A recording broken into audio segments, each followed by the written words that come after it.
Parlez-nous un petit peu d'abord de ce congrès international des femmes écrivaines, ses objectifs et ses aspirations. Oui, bon, c'est la 13e édition. Et c'était une écrivaine péruvienne, Elisabeth Altamirano, qui avait cette initiative. Ça fait déjà longtemps, les siècles passés.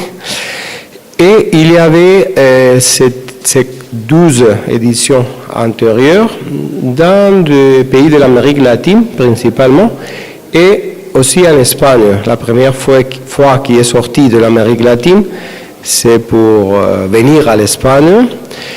Et maintenant vient au Maroc. Ça veut dire que c'est l'Espagne et le Maroc l'unique pays dehors de l'Amérique latine qui ont reçu ou qui vont recevoir cette rencontre des écrivaines. Alors, c'est le comité de congrès qui a les lignes stratégiques, la programmation, etc. Nous, en tant qu'Institut Cervantes, on est très contents de recevoir ces écrivaines. Alors, on va avoir une table ronde cet après-midi. Que c'est une des manifestations de ce congrès, notamment à Rabat aujourd'hui. Il y a aussi des activités dans différents endroits, différentes institutions, à l'Instituto de Estudios Hispanolusos de l'Université Mohamed V, ou bien à la Villa des Arts de la Fondation ONA. Alors, il y a différentes lignes de travail. Mais surtout, c'est montrer le pouvoir, l'importance de femmes dans la littérature, comme dans tous les créneaux de la vie, mais notamment comme des écrivains, et beaucoup de thématiques, les rôles que joue la femme, littérature des femmes, c'est une littérature différente, littérature des hommes, et qui est le rôle qu'elle peut jouer, comment les écrivains peuvent aider à changer la société, etc., etc. Et que pensez-vous du choix de Fatima Mernissi pour son hommage cette année? Bien.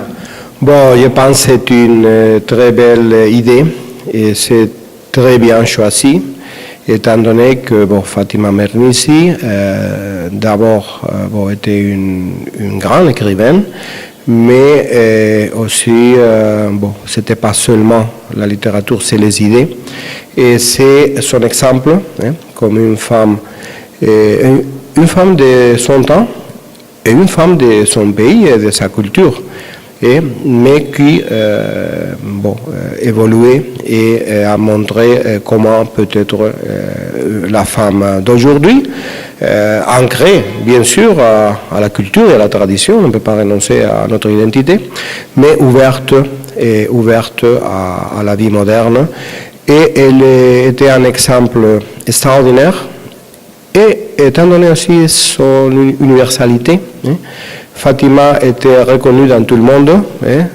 Par exemple, elle a reçu le Príncipe d'Asturias. C'est une reconnaissance internationale. Et voilà, étant donné tous ces atouts, je pense que c'est parfait le choix que les organisateurs ont fait comme hommage à Fatima Mernissi.